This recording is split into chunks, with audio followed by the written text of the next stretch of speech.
So the out of many one I only know about because it's on American money, and that's our America's um, national motto.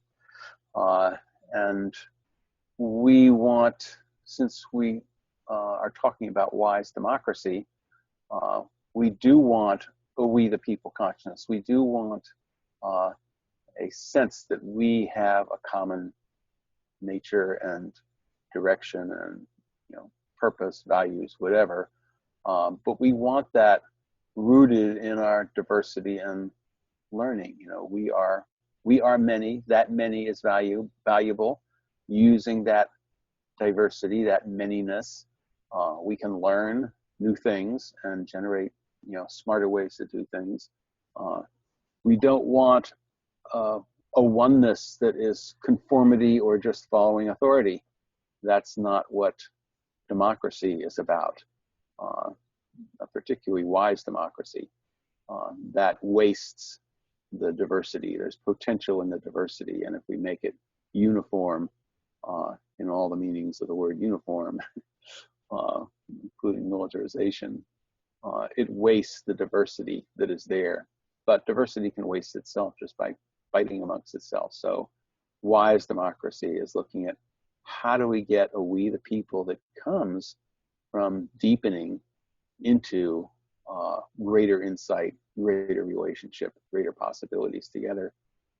So properly respected, respecting the other all the time, engaging, properly engaging and interacting. The diverse many become a resource for deeper, broader, wiser insight and action, because everybody's got a different piece of the puzzle, a different perspective, a different contribution, different resources that they could put into acting together. Somebody has with this skill or that skill, and you put the skills together in the right way, and you end up with being able to get products, get out good outcomes. So this is our general stance. It's related to many other of these principles, of these patterns. But that framing out of many one is a very useful, handy thing to carry with us.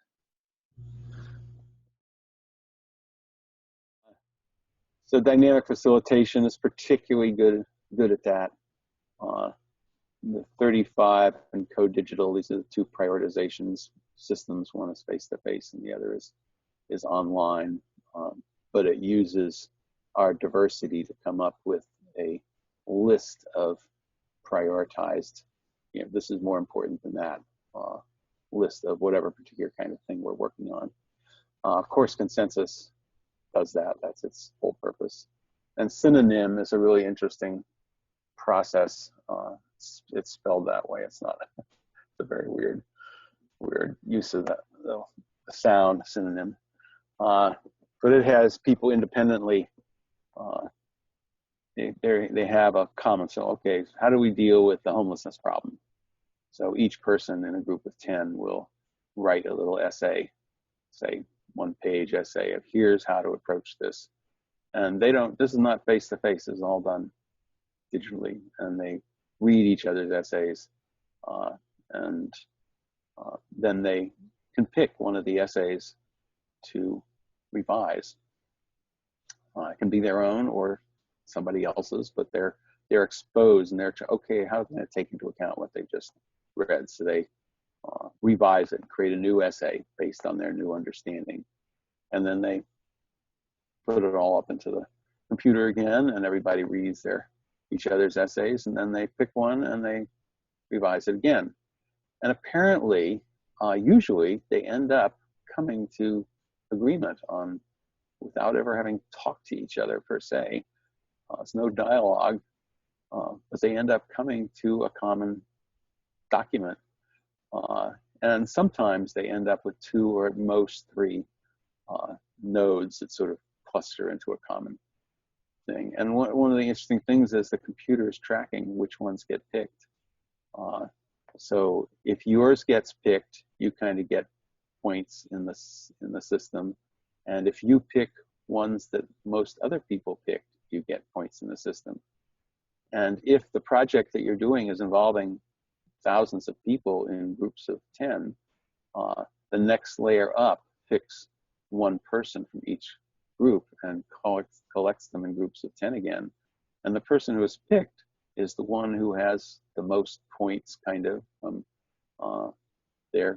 their actions in that group suggested that for whatever reason, they are more in tune with the group consciousness for that group than the other people are. So both what happens in the group and what happens after the group, if there's a next stage, are a fascinating example of, out of many one.